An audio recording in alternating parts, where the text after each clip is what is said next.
Now start. Start. I don't die. Okay. Looks fun.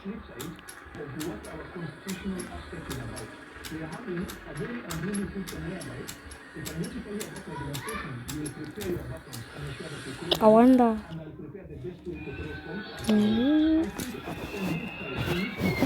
Bye.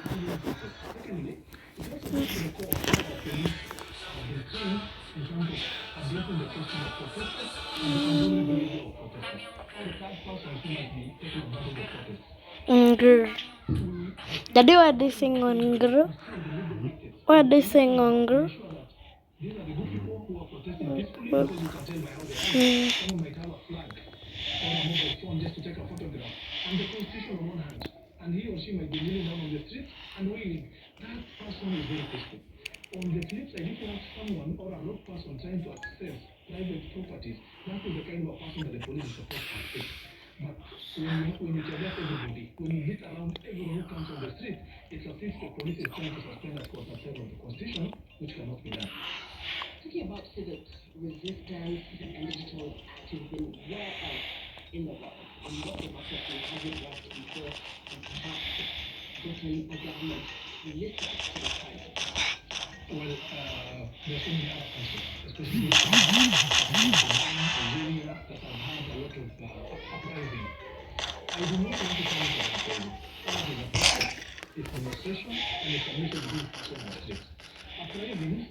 Yep, let's go.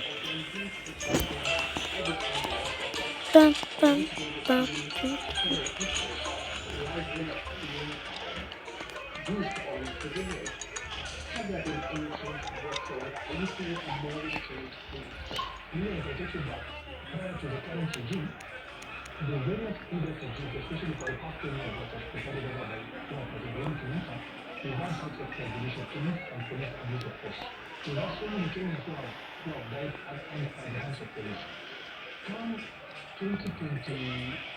2022 elections, without a campaign pledge by the current regime that was at the time trying to seek for a vote, that has assured the people of Kenya that the aspect of the question of police killings shall be an issue that shall not happen again. We've come across a scenario where that we are told no Kenyan shall lose his life unnecessarily. That is now the expectation and hope that was put within Kenyans, that under this particular regime, such scenarios shall not happen.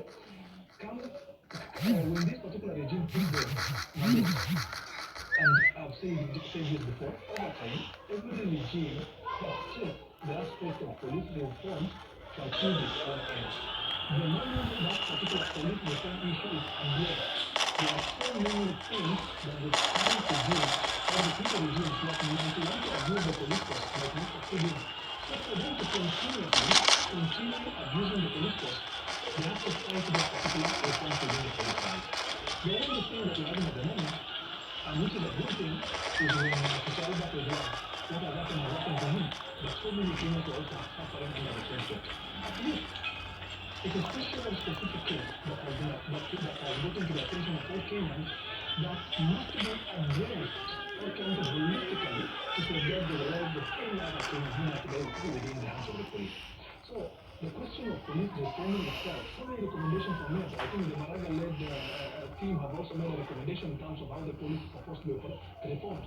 All these things are not being implemented. It's deliberate and it's actually a lack of political goodwill, so that specific political achievements or abuses are achieved by every regime that comes into office. You know, it is very absurd that as a country, when during campaign, that leaders now campaign on ensuring that there shall be no more police killings. I think that is where we have gotten into, and I think it's a very sad state of affairs. A regime continues with the that in terms of killings of people, and I think again it comes out as a political tool, where the campaign tool comes the next election. You will find the opposition on the other side talking about the question of saying stop the police killings. If we give them the opportunity, the same thing continues. That's why looking at how I think the best thing to do is to holistically improve or reform these institutions. There are two ways we'll do it. One, ensure that those who head these particular institutions are devoid of politics or political influence. Ensure that you give them the necessary facilitation that will ensure them or that will allow them to meet the objectives of the work. If how I thought the DPP's office and the various investigation institutions are taking their jobs, even if they fraud hundreds of files to the courts, those particular files may not suffer conviction because investigations are so crucial. You're told you make a complaint to IPOA about the misconduct of a police officer, for example. You know that IPOA is supposed to rely on the evidence that it shall collect from the police station. And they not assure them that it is not easy for them to collect those particular evidence or pieces of materials from the respective police stations. The only issue about the Albert of London is a special scenario where the whole country and the media have put on a lot of force to at least unearth all the revelations that were all the behind the scenes that were happening in that particular issue. That is actually what has allowed us, IPOA, to be able to come out and even collect the piecemeal of information that they need to at least try and see the kind of prosecutions they need to make. Then when you come to court, IPOA and the kind of progress it's making again serves as a feedback in terms of how they did investigation of the handset, the cell phone they have, the extent at which they can extract information from mobile phones and what have you. So you will realize that from the investigative agencies to the independent so-called bodies that you expect to do some good job, you will not find some fruitful outcome, and that is now what is destroying the faith of the people of Kenya in these particular critical independent officers. We've talked about restoring public confidence in terms of the state's best chance at doing that in light of today's protest. This being an anniversary that will have, of course, reactions to either police brutality, use of excessive missing persons. We know how this turns out.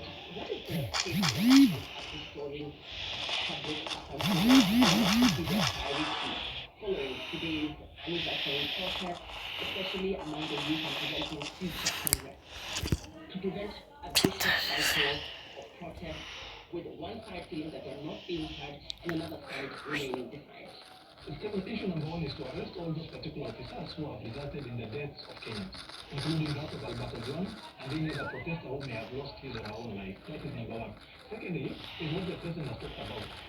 In the aftermath of the Gindi protest of last year, the president of Kenya has come out and told the people of Kenya that, look, I'll be considerate to the families of the victims. We will consider them. I think the aspect of at least compensating them is a good policy. Anyway, yes, there are those Kenyans who I think people didn't agree with. Cast the light on those who are injured in the protest. There are those people who were injured a year ago and today they have bullets lodged within their bodies in hospitals. They're suffering all along. These are the people that the government must come in to at least assist them. We do understand that when you look at protest, you will not find Kenyans who are coming and saying that's students. They're not armed. They don't have guns. But the outcomes of the protest are people of Kenya or demonstrators who will end up suffering damage. Who else is shooting those people? If the police of the government knows a militia who have guns or who are armed, we really need to take do investigation and arresting people. So when we're not having arrest of any type of militia, we're not having arrest of police officers who are killing these innocent protesters. And I think that is where the solution must come. The aspect of accountability, holding persons accountable for their misconduct, for those violations of the Constitution. When we are from there and we address the question of those who are injured, those who are compensated, that is when I think an apology can come. And that is when the people of Kenya, especially the Gen Z,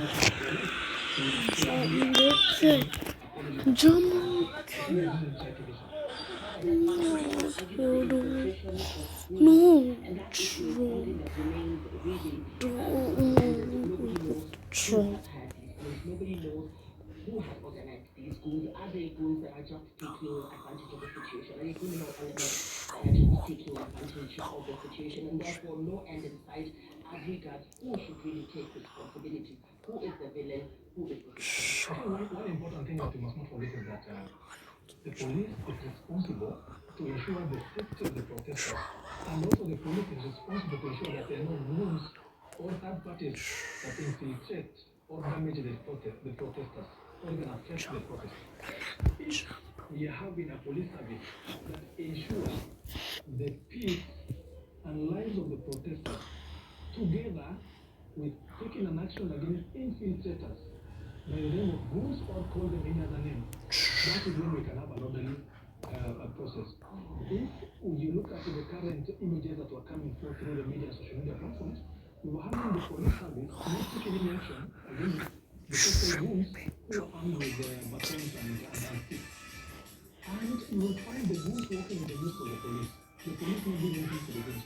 When you find the people and the National Police Service that have resorted to applying people in the name of those or in militia for that matter, even the context of these protesters, is that that might be the end of our state in terms of orderliness and in terms of upholding the rule of law. Which is why I'm saying that the solution is one. Just upholding the rule of law. Respect the Constitution. So where the Constitution says that notify the National Police Service of those particular administration that you're planning to do, allow them. Ensure that they take it to ensure that they make those particular tests and articles pertaining to the Constitution that in such a manner that they will not affect the peace of our Kenyans. If we have practiced what our constitutional architect is about today, we will not be having shops closed, shopping malls closed, matatu industry affected, taxi business affected. People even cannot even report to public service office or in the private offices for that matter. It is because if you ask the ordinary person who is not part of the demonstrators today, that why did you not go to your shop or your office, he or she will tell you they're scared of two persons. Either the police or the unruly mob that we call the goons. They are not highly scared of these civilians who are protesting. And before I just cross over to Renant here, who is the head of disaster operations at the Kenya Red Cross, we want to talk about disaster response and the fact that there seems to be a sense of serious hopelessness in terms of civilians finding themselves in crisis situations, for instance, arson attack, for instance, places where people might find themselves trapped in situations where they cannot get out. The general sense is that there is a failing system, even in terms of emergency response, because most of the emergency response would ideally not be private but be from government institutions. What is your assessment of the emergency response? We reported yesterday of arson attacks where it took up to 3 weeks for some bodies to be evacuated from a building that was razed down in Nairobi CBD. I think it's a very serious issue. It's an issue of concern, within the aspect of the prospect of protest. Rather, it's a cross-cutting issue that if today you have a fire incident, the aspect of you, the expectation of you having a very responsive mechanism, it may not come out as soon. And nations are bound to find themselves in an emergency. How they respond to every critical situation matters a lot. Because the whole essence of calling it an emergency is for you to get a fast responsive process that would aid those people and ensure that lives are not lost. I think that is how the whole essence of having a good setup in place. If I take you back to what has happened in the previous year in terms of the protesters, we have had the demonstrators who are out on the streets, who have suffered some gunshot wounds. That will find civilians or their colleagues picking them up, carrying them on their backs, and trying to even find a facility or even a van or a healthcare center to place them in. In fact, I think that the Clown it. appreciated so far is that if you give the information Clown it. or the Clown it. an enemy of the whole day or an enemy of the whole system. I think that must stop. Even if very unruly demonstrations Oh. must not be allowed to die within those particular streets. The government facility must have some mechanism that will ensure that the lives are not lost. Which is so that when you do notification of an impending demonstration, the particular facilities, the emergency ones, the disaster preparedness departments are supposed to be on high alert to even prepare and anticipate to address any looming issue so as not to avoid global lives. Notifications that came from the protesters themselves. We knew today there was going to be an anniversary, the Gen Z, and whoever chose to join them was going to be on the streets, really commemorating the deaths of the 67 who lost their lives during the protests last year. Talking about the government in itself dismissing these protests, as we had the government in Kampala, that these protests are not going to happen, business is going to go on as usual, and yet here we are again today in what could likely spiral into an emergency situation for many Kenyans who are on the You see, Lillian, I'll give you one example. Whenever you're having the presidential convoy, and it's, let's say, making its way to JK or even anything in the area of venue, you will find 2 or 3 ambulances as part of that particular convoy. The expectation is that in the event of an emergency, there will be a responsive mechanism that will at least avert loss of life in the event of any issue. What should be the case that in our country, whenever we are having members of the public No way. coming up to remember and appreciate lives that are lost previously, for as long as we haven't quite a number of Kenyans who are coming out to picket and even address a specific point of concern, we should have some alertness that will ensure that at all times, when you're having thousands of Kenyans, you should expect for anything to happen. It is not entirely because of demonstrations. That should happen even when we're going for Christmas or even Eid celebrations or even any other public baraza meeting. That is why I'm telling you, when you look at this particular presidential congress, you always have 2 or 3 ambulances, and the essence is to respond to an emergency in the event that there is any. So it will be the case when Kenyans give that particular notification. In their letter, they say that we are coming out to the CBD to picket or to demonstrate from this particular time to this particular time. At least the government is not supposed to just give them security to ensure their security. Also, the government has to put in place the requisite medical emergency programs to at least avert any disaster that comes forth. That is now a good nation that cares for its people. That is what it should be. Then I'll come back to you. So Ibanan Bigila is the head of international operations of the Kenya Red Cross. Lessons learned from last year's protest and how things have shaped your response this year. Yeah, thank you. Of course, from last year, this process focused on the very quickly the situation. Planning is basically next very frustrating. Therefore, we have learned that the outcome and these casualties leading to life-threatening injuries to some extent, and therefore the need for arrangements, not just looking preparedness, but arrangements. Today, the Kenya Red Cross deployed, for example, 6 ambulances in town and 4 standby just in case. This is an example that I can give you. So it is that these demonstrations will basically come up in a very alarming situation and life-threatening for that matter. All happens in Europe. So therefore, the need for any emergency response capacity can be located in proximity to these areas. And should find themselves in situations where they would have to urgently react to help because perhaps they cannot see a Red Cross jersey anywhere around, they cannot see a doctor or medic anywhere around, so they're forced to intervene.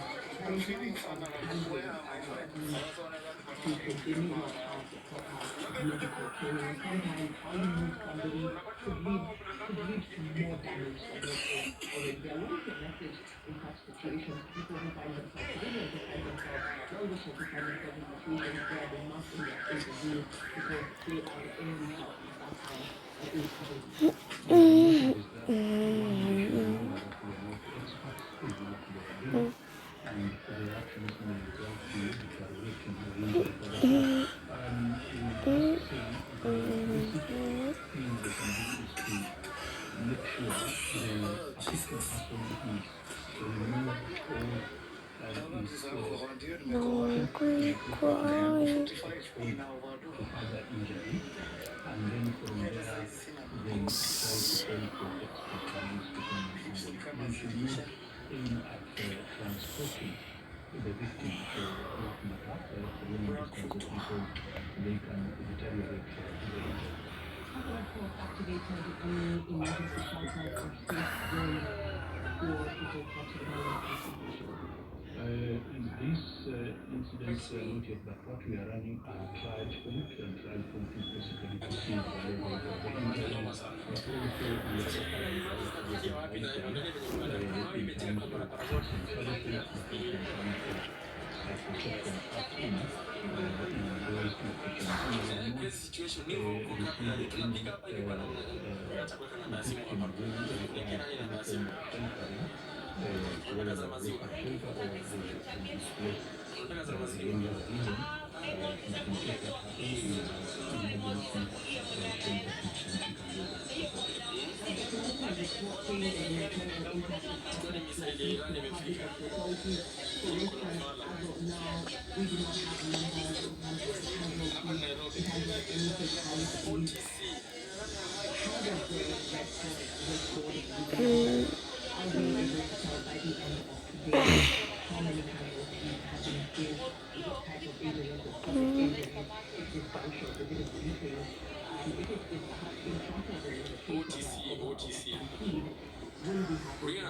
stampede, will we have these numbers? We have data which we collect that mostly is to inform the continued operation and mostly to inform life-saving activities. And of course, because of the community of the incident, we by the end of the day we will have the numbers. Yeah.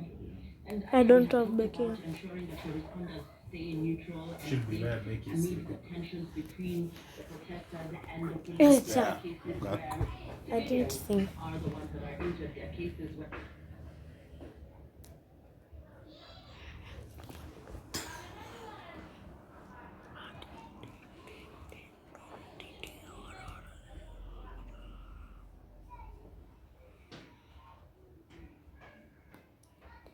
No signal. Impartiality and neutrality. I And see this, it is. again, is to be able to Hans. participate in such very high action situations and to be able to maintain the neutrality. And this, again, is to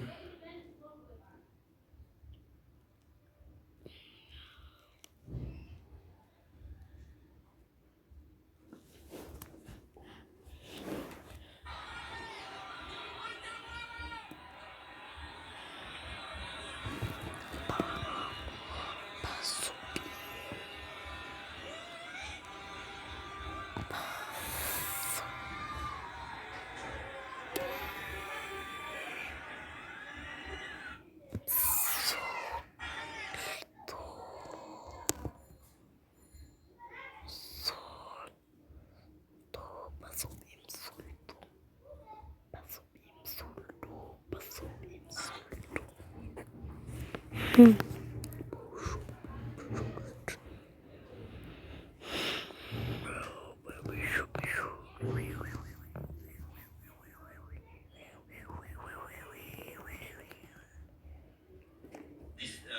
condemns the directive issued by CA instructing television broadcasters to cease live coverage of disobedience demonstrations. And this move represents a serious affront to media freedom, the public's right to information, and the constitutional guarantees that underpin Kenya's democracy. We could remove the barrier of that. But our aim is to have timely response to that individual so that we can save lives. So, yes, we have had those challenges, but we try to use the very quick methods which we can allow us timely response. How to bridge the gap in the sense that there may be cases of injured persons who are denied access to emergency services during these protests. Perhaps an injured person is rushed to a private hospital and cannot be attended to because there needs to be a down payment before this person is seen there. How to bridge this gap? Sometimes the nearest access may be to a hospital that is a private hospital. We know most of these cases are taken here in Nairobi, privately at another hospital. We want again to tell to the public that you can always call that 1199 and you can send the nearest team immediately to the place. But we also want to add that any injured person with life-threatening injuries, he will be denied the first aid services in whatever business one is engaged in the medical services. We want to say Ding, ding, what to do with support, but we are ready and we can bridge the gap through very quickly calling 1199. In what ways are you ensuring that compliance and accountability is key in how aid is delivered during this very politically sensitive moment as the Kenyan Red Cross? First of all, is being available, and as I said earlier, in terms of our readiness, we have tried to have teams in most of the areas within the city. We have tried to place qualified teams to be able to respond in a timely way. But also, we do emergency assessments, and these assessments in case of any other after effects of such emergencies. But again, I want to say the targeting for offering the relief services is very impartial because it is based on the need. Based on the need. ding, ding. Global Red Cross principles of humanity. It is not, we don't do this for business, we don't do this for anything else. It's because we respond as per the larger 7 principles of humanity as per the Red Cross movement. In the spirit of unity, how can Kenyans support the Red Cross emergency response during this crisis, either through donation or volunteering? We want to say that you can offer any services, materials, you can call again 1199 to be informed how to be able to contribute. But Basketball legend, you curtain. as I say, we have Save 47 love. branches Yes, and we yes, want to contribute to yes, any yes. type of Demon singing you see in this cockroach. country. We cannot say contribute to this today, only we have various challenges around No, this Baron. country, and we need well-wishers to support us continuously, strengthen our capacity so that we can be ready to respond to any emergency. So you can approach any branch office in the country and you can be able to offer your contribution. The role of technology and this protest are happening in difficult parts of the country. So what role is technology Save, save. Shung, shung, shung, shung, shung. Shung, shung, shung. shroom, shroom, shroom, shroom, shroom, shroom, shroom.